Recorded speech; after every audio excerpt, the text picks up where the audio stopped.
Hello, my name is Rich Howard, owner of Architectural Builder Supply. And this video is to bring you a closer look at the best. This is their part number 1E7426 C181 RP5 622. Let's break up that part number a little bit. It's a 1E mortise cylinder housing, or a series. It's a 7 because it will accept up to 7-pin cylinder lengths, core lengths. It'll take a 6 and a 5-pin as well, but it will take all of them, in fact. Whereas if you ordered a 1E6 4, it would only take up to a 6-pin length. The 4 is a reference to the function. That means it's a standard mortise cylinder housing. The 26 means the length of the body. It's the length of the cylinder as measured from the underside of the head to the back of the brass body itself, not including the cam. Best does it differently than everyone else, and that's just how they do it. After that, we have C181. That's a reference to the cam, and we'll go over that. Then we have an RP5. It has the RP5 trim ring package. And then finally 622 for black. Here it is. Here's that cylinder. This is a 26, which means that this cylinder is 1 5/8. However, we've all been taught that mortise cylinders are measured from the underside of the head to the back of the cam. Well, this is 1 3/4. But if you study the length of the body only, you'll see that that's where the 1 5/8 comes in. 1 5/8. Okay? So be mindful. They don't measure it like everyone else. Best, I've asked, and they've said that they can't necessarily tell me why they do it that way. And I've put some consideration and thought into it. I've consulted others. And I've not been able to come up with a good reason, a good path of logic why Best does it this way, because the operational space that this is going to occupy when you take the cylinder and then bring it into all of the other components, a mortise lock, let's say, you really need to know the length, the operational length, underside of the head to the back of the cam, because the cam needs to reside or occupy space. If you're talking about this alone and on its own, you can define that length is that thickness is that thickness is that. Doesn't really matter. But when you force this to work compatibly with other hardware in a particular application, I think you do need to know the thickness of the cam, or at least understand that Best doesn't include that in their basic dimension. So if you're looking for an 1 1/2 cylinder with Best, you need to order a length that's 1 3/8 body length, because you're going to need to add the thickness of the cam to get 1 1/2. So be mindful. They don't include the thickness of the cam when they're measuring cylinder length. If you tell me that you want a Best 2-inch cylinder, we need to discuss. Do you want it the way Best measures it, or do you want it to include the cam thickness, which is how the rest of us, of everyone, every other manufacturer does it? So be mindful. You have to have that sort of conversation. This client has a particular need for the overall length, which was exactly 1 3/4. But knowing how to tell Best that we want a -26 from the table that I'll show you in a moment allows us to obtain the correct item, but also convey it to the manufacturer in the language or the way in which they have spelt out, here's how we want you to give us the data. Don't tell us an 1 3/4 cylinder.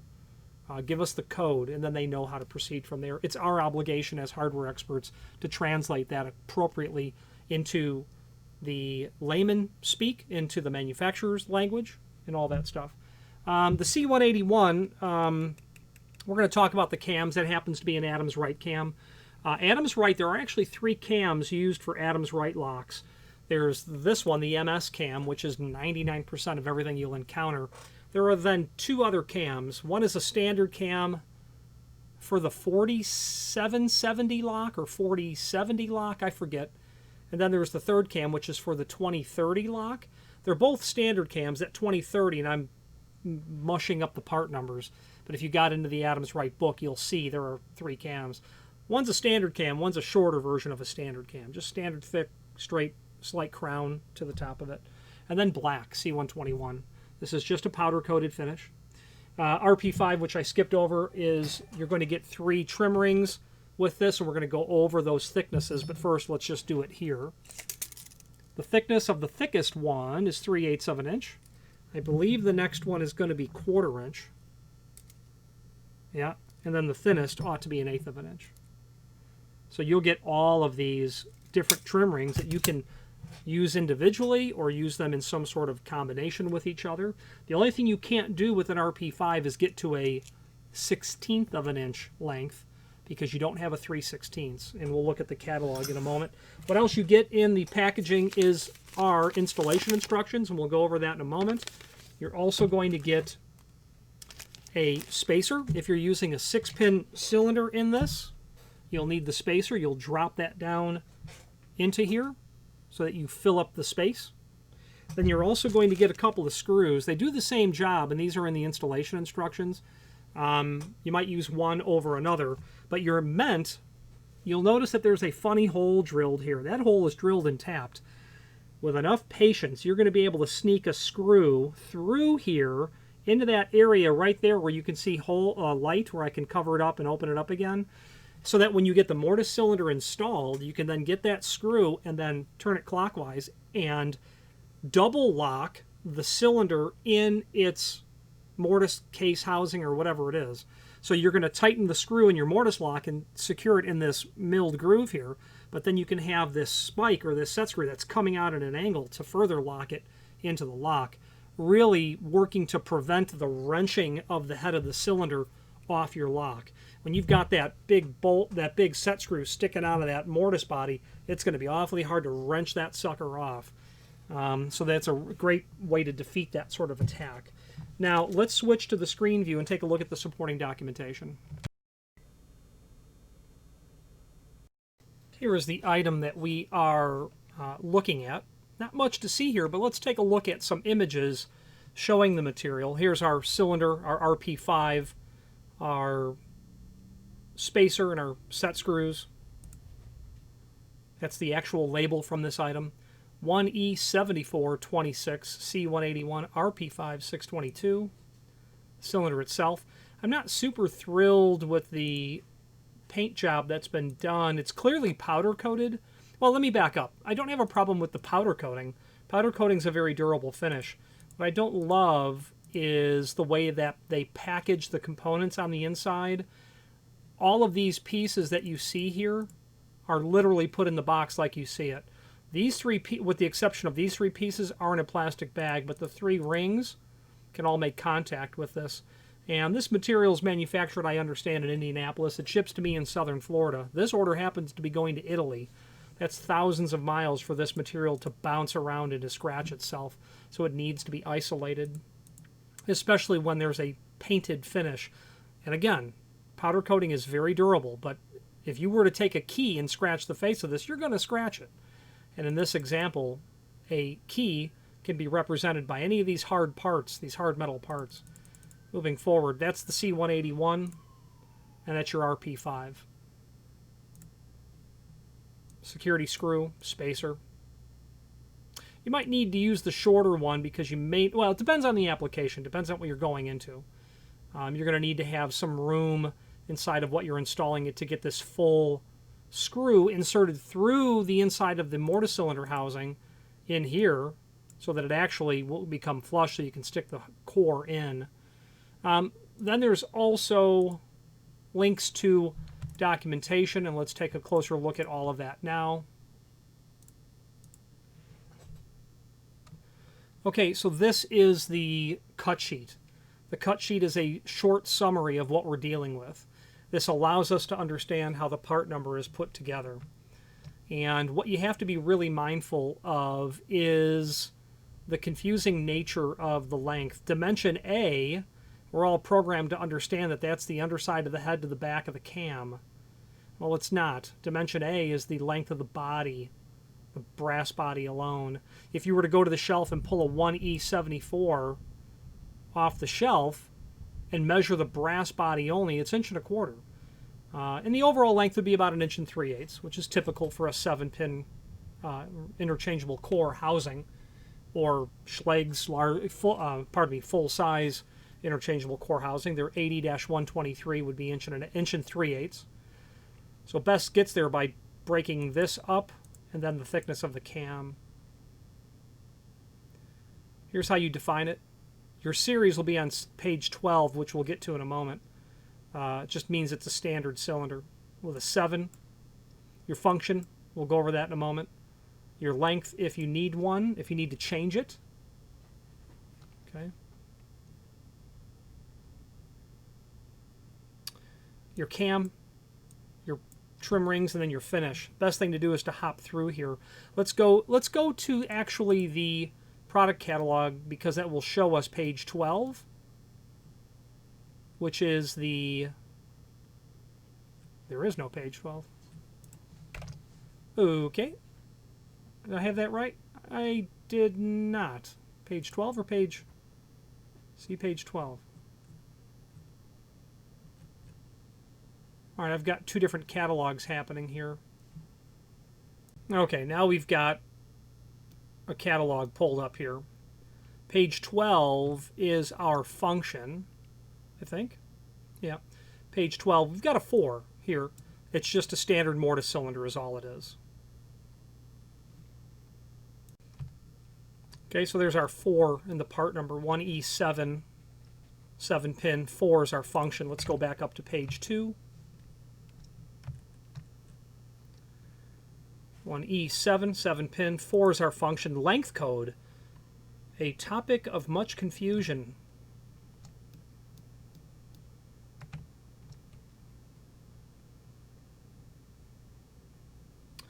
So A is the reference to the length of the cylinder. Again, not including the cam.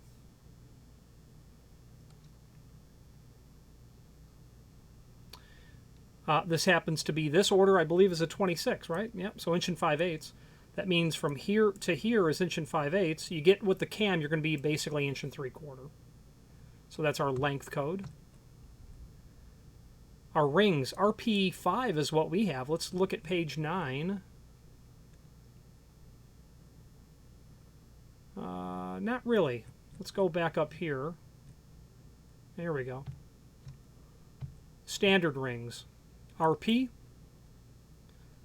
RP3, RP5. And you can see how it breaks down in terms of what thicknesses are included in each of those configurations. RP, RP3, RP5. But there are other options that are listed elsewhere. This should say, well, for special rings, see page 9. But for standard rings, an RP3 would be a great option. This client happened to order an RP5. And there you go.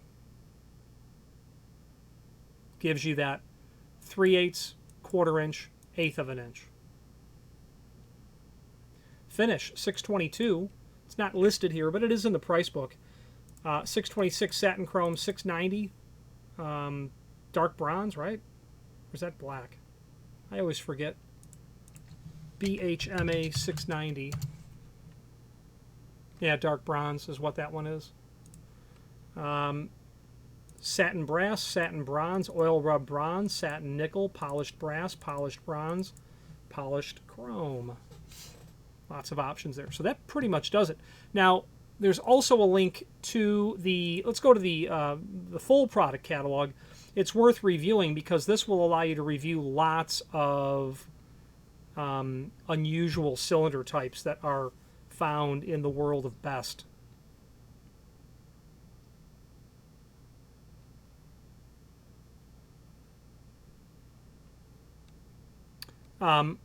Lost motion style on a mortise cylinder, a hotel style that will only allow an emergency key to operate, dust cover.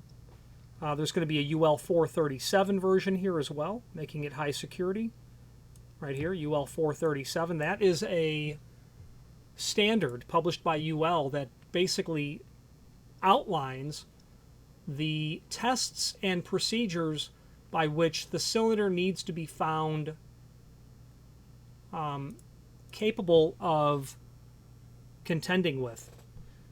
Here's what I mean. The standard says if you want to have your cylinder listed as UL 437 compliant, that cylinder is going to be subjected to a battery of different assaults, tests, rigorous criteria before it can be certified, such as withstanding so many minutes of prying, pushing, pulling, drilling, impressioning, picking, all sorts of attack, but even attacks on the material itself, the material finish. UL 437 is a standard that if you're interested or you want to have a type of cylinder that is the most robust, the most durable that you can get in builder's hardware, you'll want to make sure that it is UL 437 compliant. That will give you that.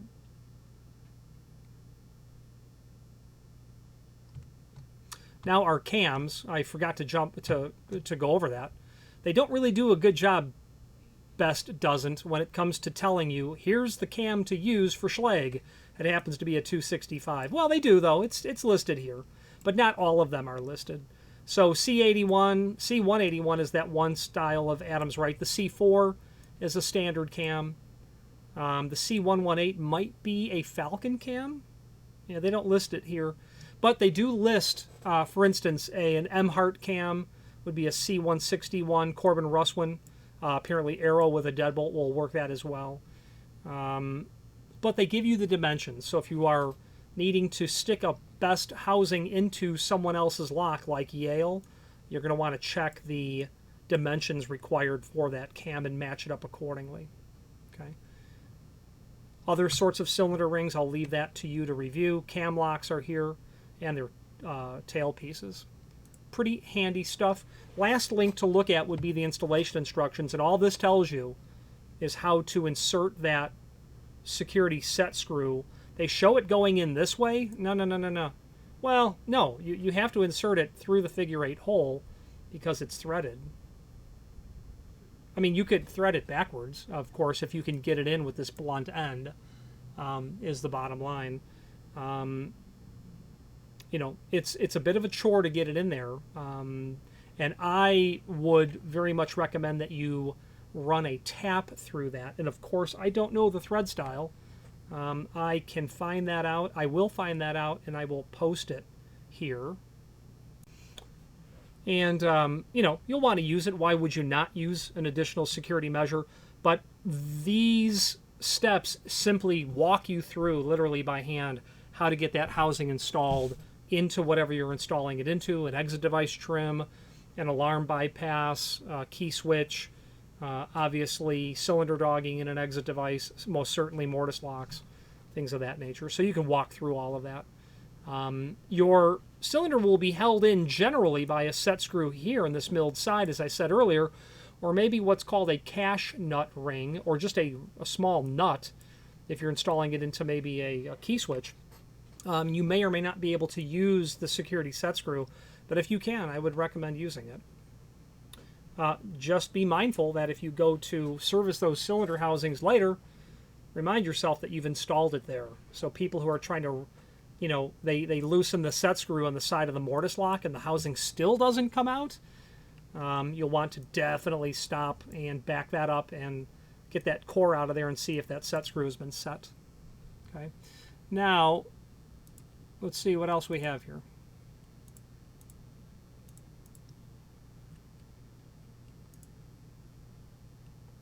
Having a little bit of trouble here. Let's take a look.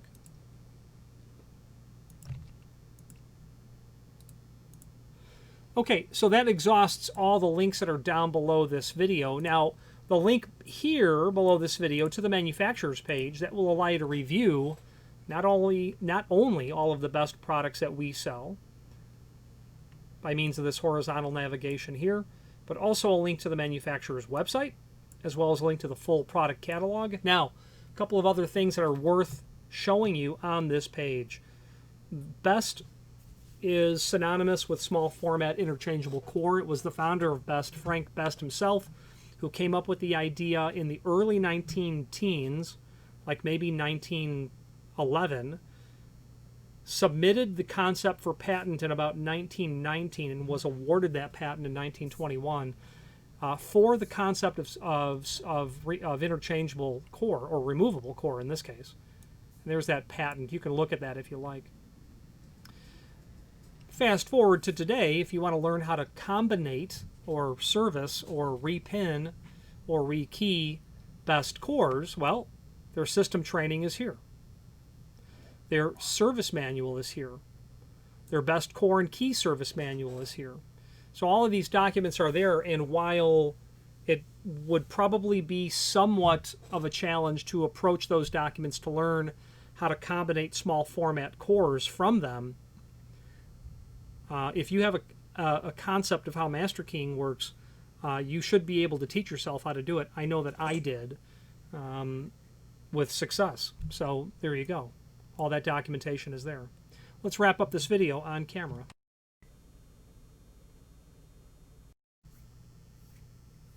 Okay, in conclusion, nice quality item that we have here from Best. You just want to make sure that you get the ordering of the size correct. There is a video that I have, two of them in fact. They're both called How to Measure a Mortise Cylinder, but one's called How to Measure a Mortise Cylinder Continued. And it goes into nauseating detail.